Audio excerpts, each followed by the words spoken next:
قرآن کریم یو زبردست نسخه ده. ګوره داسې مه وایه چې قرآن کریم صرف سړي ته آخرت خبرې کوي. نه صاحب، زمونږ او ستاسو دنیا کې ورته ضرورت شته. د انسانیت د تمامو بیماریو علاج دا ګوره قرآن کریم دی. یو سړی به وایي چې استاد جي زما په غوږونو کې درد دی، غوږونه مې کله خوږي. داسې نسخه قرآن کریم کې شته چې زما غوږونه ښه شي. علما وایي چې څوک سورت فاتحه الحمدلله رب العالمین دا په یو پلیټ کې ولیکي او بیا د باران په اوبو یا د زیتونو په اوبو باندې محو کی چې شپې سملی یو ساس کې یا درې ساس کې غوږ کې چي د غوږ چې څومره بیماری دي الله پاک بوله شفا ورکړي. یو سړی وی صاحب زما سترګې خرابې دي، نظر مې کمزور دی.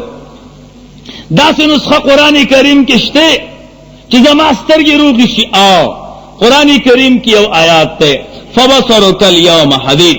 کم مسلمان چې د هر مز نه بعد چې کله مز نه فارغ شي او وکړته وای او به په دې مسواک ګوته باندې چفکای او به په دې سترګو باندې راکایي، د سترګو د بیماری نه به الله پاک محفوظ ساتي. کيو سړی وی استاد جی زما ذهن ټیک نه دی، خبر را نه یری، کله کله راته کور والا دو درې سوزونه یاد کی بازار نه راوړه، ما نه دو درې هیری سبق مراته نه یادېږي.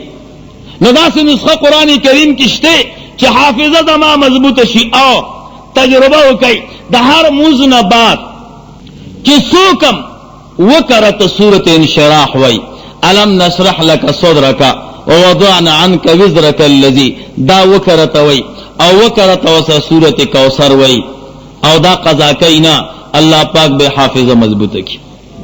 کيو سړی وای صاحب داسې نسخه قرآن کریم کې شته زما جبه کله کله بندېږي، لکنت مې دی جبه کې. داسې نسخه قرآن کریم کې شته چې جبه مې کلو شي. نو په دې باندې ما خپله تجربه کړې ده، زما دا جبه به انخطا. نو د حضرت موسی علیه السلام دعا به 11 کرته وایي رب اشرح لي صدري ويسر لي امري واحلل عقدة من لساني يفقه قولي. سوکم چې 11 کرته د هر موز نه بعد وای او مخکې ورستو درود شریف تی وای الله پاک به جبه اغلقنت ختم کی. یو سړی وای زما د زړه وال بند او ډاکټران راته وای چې ستا د اپریشن کو. داسې نسخه قرآن کریم کې شته چې زاغه استعمال کم او زما د زړه وال کولو شي. تجربه وکي د هر موز نه بعد 140 کرته د الله پاک دا اسم یادوي یا قویو یا قویو یا قویو او تصور د خپل زړه د وال کوا چې دې کې زه یو برما وام یو جارو پکې وام الله پاک به د زړه بیماری نه تا محفوظ وساتي. یو سړی وی صاحب زما په ګردو کې کانه ده او شګه ده. داسې نسخه قرآن کریم کې شته چې زما د ګردو او د مثانې نه شګه لري شي. دا آیات ته روزانه سحر او ماخام وکړه وای وإنا على ذهاب به لقادرون وإذا بطشتم تربنين پوری. دا دی وکړه وای په یو مالګه د چوفکی او په خپل تشی باندې په مساله باندې د چوفکی د روټۍ نمخ کې ورسوي دا مالګه سکی ان شاء الله 3 ورځې کې بدن ندن الله پاک د ګردی او مثانې نه کانه لري کی. او که یو سړی وي زما په تریخي کې کانه ده ډاکټران وای چې دا خو بالکل علاج نه لري، نبي دې همدغه آیاتونه 11 کرته وای نه د تریخي نه به الله پاک کانه لري کی. تریخي کې کانه نه دا مواد واپس کلک شوی دا الله پاک دوباره نرمي وره. یو سړی وی داسې نسخه قرآن کریم کې شته زما ګوډي خوږي او بالکل نه ټیکيږي. نو یو خبر ورته کوم دا ګوډي د انسانانو ولې خوږي؟ څوک درته وی جوله پکې ختمه شوی ده. خیال هم دې څوک یې پټي دي کمزوري نه سي. د دې صرف یو سبب دی چې څوکم په ادیره تیریږي او مړو ته دعا نه کوي دا بیماری ورته پیښیږي. څوکم چې په ادیره تیریږي او مړو ته دعا نه کوي هغوی خیرا کوي یا الله دا سړی په دې خپو شل کې ګوره تیر شو موږ څومره محتاج یو د موږ ته دعا ونه کړه. که هېڅ دوی نه استعمالوئ خو چې قبر هم لیدو دعا ورته کوي یا الله دا وبخي. یو ځل سورت فاتحه وایا، 3 ځل سورت اخلاص په خپله به د خپې ټیک شي. تجربه وکړه زما خپل اختی خوږېدې. زه یو مدرسه کې مدرس وم، هغه درې په منځ کې وه او ما ته پته نه وه. ما د یو صاحب نه تپوس وکړ، صاحب دا دی وی ته چې دې مړو لذي دعا کوې؟ ما چې نه. وی دعا شروع کړه ټیک بشي. هغه دعا چې ما شروع کړه یقین وکړې اوس هم ښیم، هېڅ ګولۍ مې ورته نه ده خوړلې. صحیح سبب یې ګورې دا دی. خو که بیا هم د یو سړی وایي چې نه صاحب نو قرآن کریم کې نسخه شته د 4 سپارې دا آیات کریمه ثم انزل علیکم من بعد الغم امرة نعاسا اوږد آیات ته دا به د خپلو حافظانو نه تپوس وکئ. دا روزانه وایې 3 کرته او مخکې وروسته درود شریف وایې په دې خپو باندې. یا ستا بدن کې چرته دردونه دي په هغې باندې چف کوه، الله پاک به ښه کوي. او که نه درځېدله نو بیا په یو پلیټ کې ونیکه او یو هفته به د اوبس کې اوبه وخوټ کوه، بیا به کې دا ساخ واچوه، که کمیږي بیا پکې نور اچوه. یو هفته کې به دن الله پاک ستا بیماري ښه کړي. یو سړی وي صاحب ما نه یو څیز ورک دی او بالکل نه پیدا کېږي، داسې نسخه قرآن کریم کې شته چې را پیدا شي. او سورت یاسین روزانه 3 کرته وایه او دغه څیز تصور کوه، الله پاک به دلې څیز برابر کړي. یو سړی وي صاحب داسې نسخه قرآن کریم کې شته انتهایی غمجن ما، خو چې چېرته مصیبت ته په ما راغورځېږي چې الله پاک راته خوشحالي نصیب کړي. او روزانه د سورت یوسف یو رکوع وایه، الله پاک به تمام مصیبتونو نه خلاص کړي او خوشحالي به درته نصیب کړي. یو سړی وي صاحب داسې نسخه قرآن کریم کې شته زه کله کله ډیپټۍ ته ځم ما ته ګاډی نه میلاوېږي، کله کله ډیپټۍ ته بار وځم ګاډی راته نه میلاوېږي، رکشه راته نه میلاوېږي. چې ګاډی راته میلاو شي موږ او تاسو غرضیانو چې خپل کارونه پکې وکړو نو څوک هم چې د کور نه وځي او 3 کرته سورت قریش وایي لإیلاف قریش تر 11 کرته پورې دا چې کله سټاپ ته وځي تجربه وکړي دته به ګاډی میلاوېږي او سیټ به پکې وي، ښه په ارام باندې به خپل ځای ته رسي. یو سړی وي صاحب زما په کور کې جګړې دي یا د غل یاره ده، کله کله زه ډیپټۍ ته وځم او زما سره د کور غمی اسنه زما کور ته څوک رانشي، غلا رانه ونه کی، زنانه او ماشومان می جګړه ونه کی، ماشومان می بل چا سره جګړه ونه کی. یعنی چې په کوم صفاتو ما خپل کور پرې خېږه چې زم او واپس راځم په هغه صفاتو باندې باقی وي. داسې نسخه شته تجربه وکئ چې کلم د کور نه وځئ 2 رکعات نفل کور کې وکئ. پہلا رکعت کې سورت فیل وایي الم تر کیف فعل ربک باصحاب الفیل. 2 رکعت کې سورت قریش وایي لإیلاف قریش. د خپل کور هغه بلفونه وشماره ان شاء الله د الله په فضل ستا په کور کې بلف هم نی سوځېدلی او مغه سالم کور به تا ته واپس ملاوي. عقاید و جهان چې کله د معراج په شپه باندې ته که نه نو انبیاء کرامو ته 2 رکعات جمع ورکړې وه او 2 رکعاتو کې پہلا رکعت کې سورت فیل ویلو او 2 رکعت کې سورت قریش ویلو. هغه علما وجه وی نبی علیہ الصلوۃ والسلام سره غمو یا الله ما خو معراج ته بوزي زما امتیان بس کوي. الله ورته فرمایل 2 رکعات منځو کا، پہلا رکعت کې سورت فیل وایا، 2 رکعت کې سورت قریش وایا. دا امتیان چې په کوم حالت کې پریخي دي چې واپس راځي په مغه حالت کې وي او یقینا چې عقاید و جهان راغی بشتره مبارکه ګرمه وا او هغه چې کومه زنجیرو هغه مغه سي خوځیدو. دیتا سورت السفر وای، دا سورتونه د سفر دي. چا سره د کور فکر ایدا دیو کی یو سړی وي صاحب غلون ډیر زیات تیریږم اسنه ماشومان رانه او تختی د شپې رانه غلاسو کو نه کی داسې یو نسخه خو چې څوکیداري نه خلاصم ز ارزه کې خلکو تویم مې غلو ما خلکو له اجازه ورکړه او نسخه مې ورته خدا نران شي د دې کور نغلا وکي غلا نشي کوله. څوک هم چې دا یاره ور سره نو دا آیت الکرسی دی وای چې کله ولا یعوده حفظهما ته ورسیږي دا د 21 کرته وای او په هر کرته دا تصور کوي چې زما د کور نه یو زبردست دیوال تاو دی او که دشمندارو د غل وجه نه بلکې دشمندارو د دې سور د آیات کرسی سره دی. بیا دا نور الفاظ موي کاف ها یا عین صاد ها میم عین سین قاف فسيكفيكهم الله وهو السميع العليم وجعلنا من بين ايديهم سدا ومن خلفهم سدا فاغشيناهم فهم لا يبصرون. دا د 25 کرته ورسره وي د دشمن د لاس آزاد وي مسلمان ته نشي وي. دا ګور ټول د الله مخلوق دی. الله پاک ته چې आवाज وکي نو الله پاک دې به حفاظت کوي او کنه مخلوق ته د आवाज وکړو دا خو د مخلوق نه دی نه بچ کېږي ته نشي ګوره. الله ته आवाज وکي نو الله به بچ کوي. الله دې زمونږ استادو د خپل رب سره زبردست او خیسته تعلق پیدا کی. نورونو دا می اسی درته یو کرشمه او یو ټوکړه وویل. نو قرآن کریم د الله خبرې دي او زمونږ استاد لپاره یو زبردست نسخه ده. قاری سے محترم وی چې وابیانو پسې خبرې وکړه، زما خپل سوچ دا ده چې الحمدلله چا پسې غیبت نکو او وابیان مان پیژني او زم پیژنه یې سوګري. خو تاسو د قاری سے محترم د خبرې لپاره اسی دی او عقل خبر ارته کوم، مسله نه بیانوم. زمونږ او د وابیانو مېس کې دا مسله ده، مونږ وایو قرآن کریم د الله خبرې دي. دا سکولونه چې څومره جوړ دي دا څه دپاره جوړ دي؟ د انسانانو په خبرو خلق نه پیږي، هغې دپاره استادان نیولي. داسې ده که نه ده؟ د سکول مقصد څه دی؟ یو ماشوم تا داخل کو، هغه د دریم جماعت څلورم جماعت اردو نشي پڑھاولی، هغه علم ریاضي نشي پڑھاولی، د هغې د پوهې او د هغه مخلوق لیکلی شوي کتاب دپاره استاذ ته محتاج دی. څومره یونیورسټیانې چې دي او څومره استادان چې دي، دا استادان دي د مخلوق د کتاب. منګ او تاسو د مخلوق په کتاب نه پیګو، نو استاد تکینو چې صاحب دا راته ووایه. او قرآن کریم خود الله پاک خبرې دي، منګ وایو دا د الله خبرې دي، په دې څوک نه پیږي، هر سړی په دې نه پیږي. دې ته د قرآن کریم یو ماهر ته ضرورت دی او هغه ماهر نه دی مگر امام اعظم ابو حنیفه رحمه الله. دوی وینا قرآن شته ډایرک مسله ته روباس. زه تاسو ته یو مثال وایم. یو سړی په تشی باندې لاس کې او منډې وای، تورته خیر د چرته زی ویسه بارو زمو گاڑی کې کېنم او پنډې سیډ مې ده، نو سکه وی ډاکټر لازم چې اپریشن لالو کی.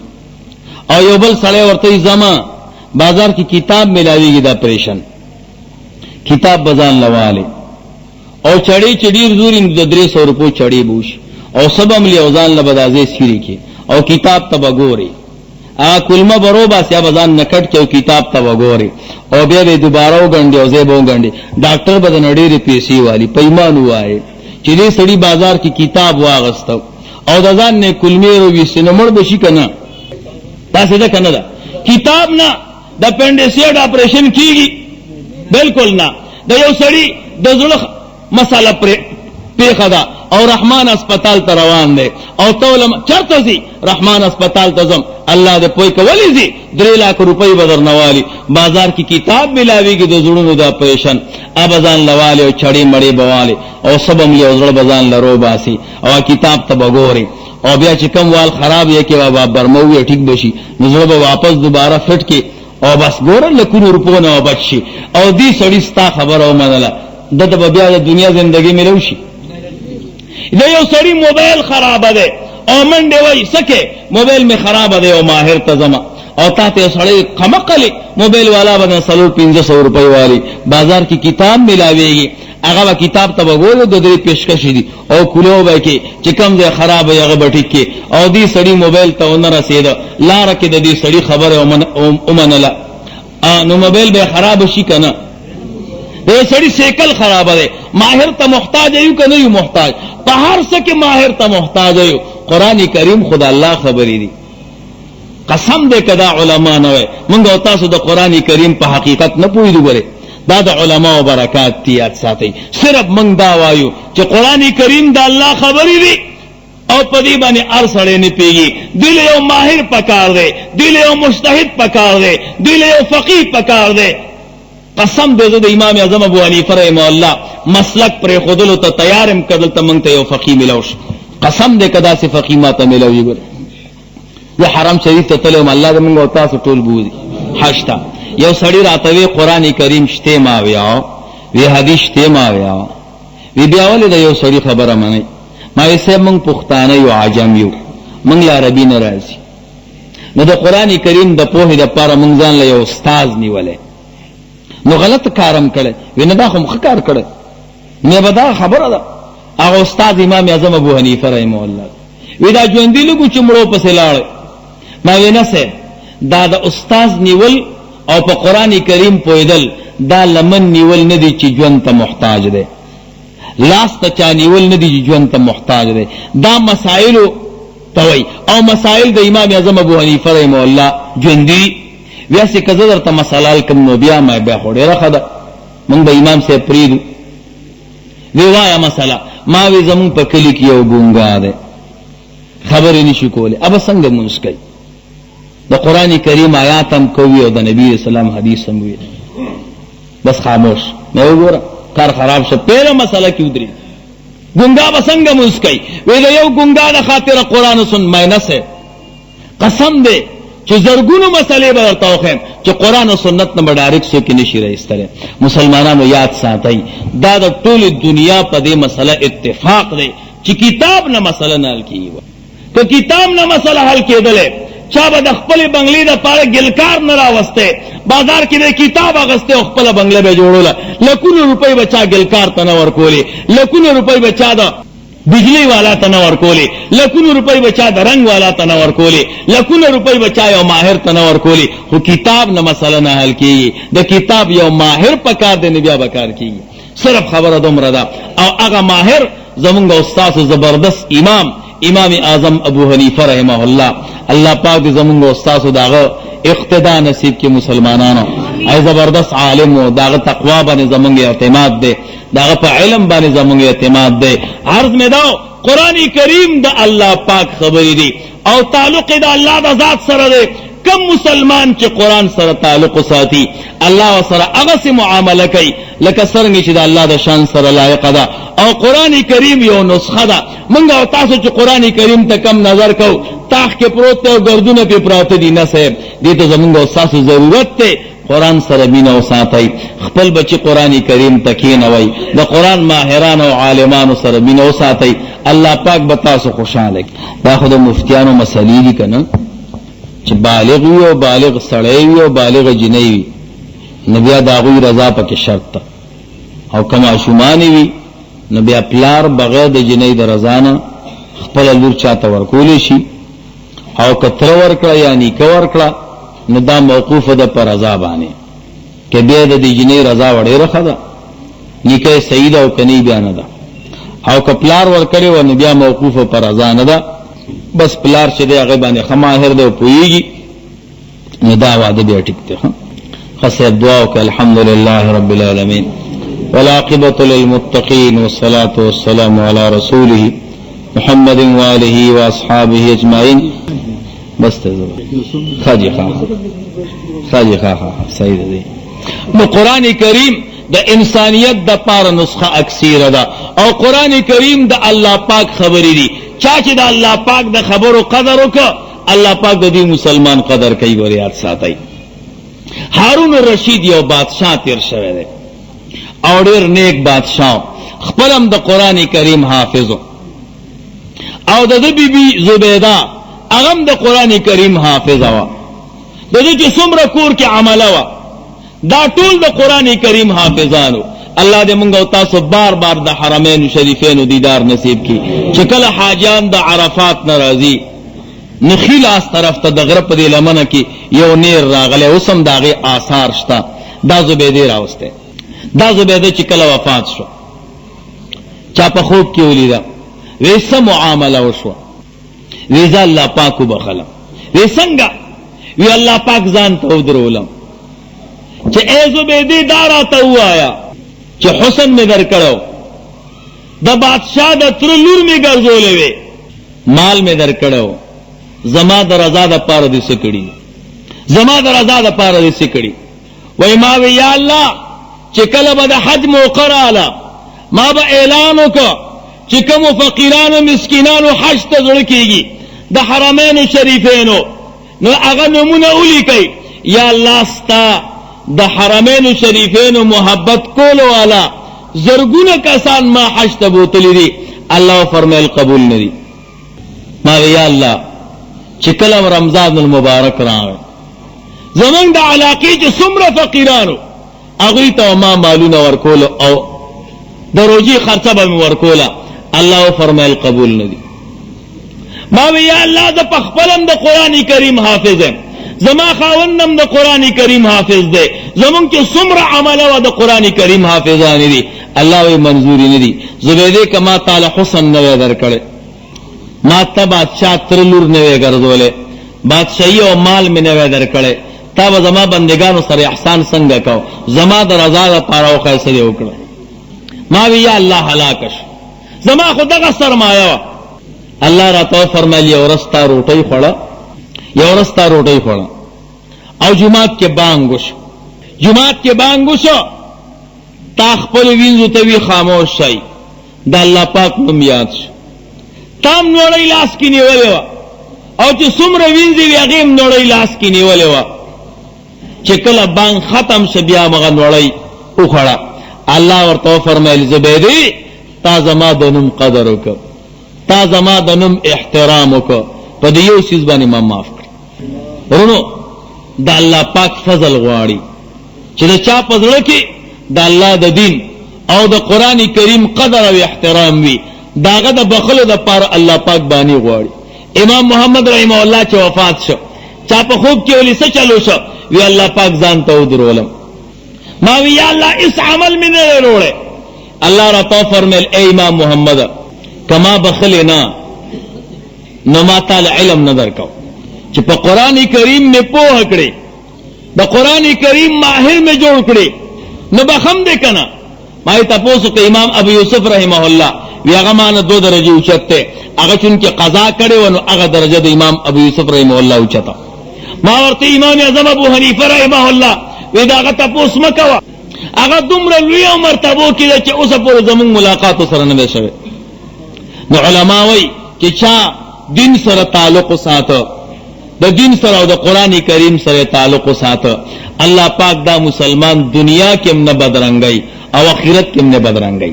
او دا غي وجه ده، وجه دا چې څوک د دین سره قدر مینه ساتي، څوک د دین قدر کوي، چې د چا زړه کې الله پاک د دین او د اسلام دروندواله چولې، هغه خپل الله پاک دروند ګرځولې، هر سیس ته د قدر او د احترام په نظر باندې ګوري، هر سیس ته د قدر او د احترام په نظر باندې ګوري.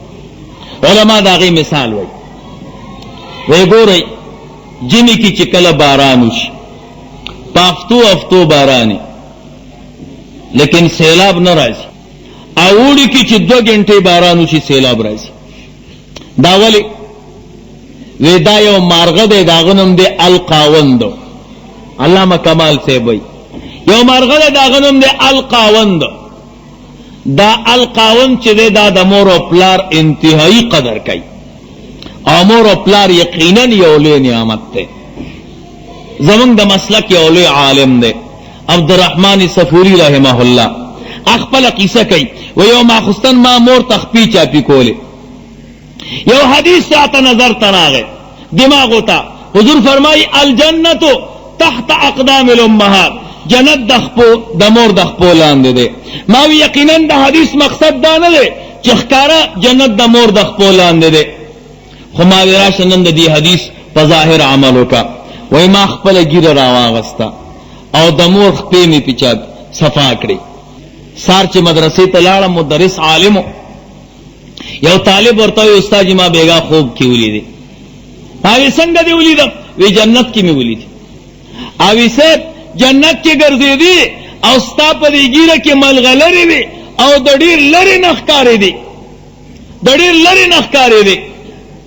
وی ما وی یقینا زبردست خوب دی لیدلی، جنت کې دې ځکه ولیدم چې ما د مور خپې چاپې کولې، او کومې ملغلرې چې تا ولیدې دا زما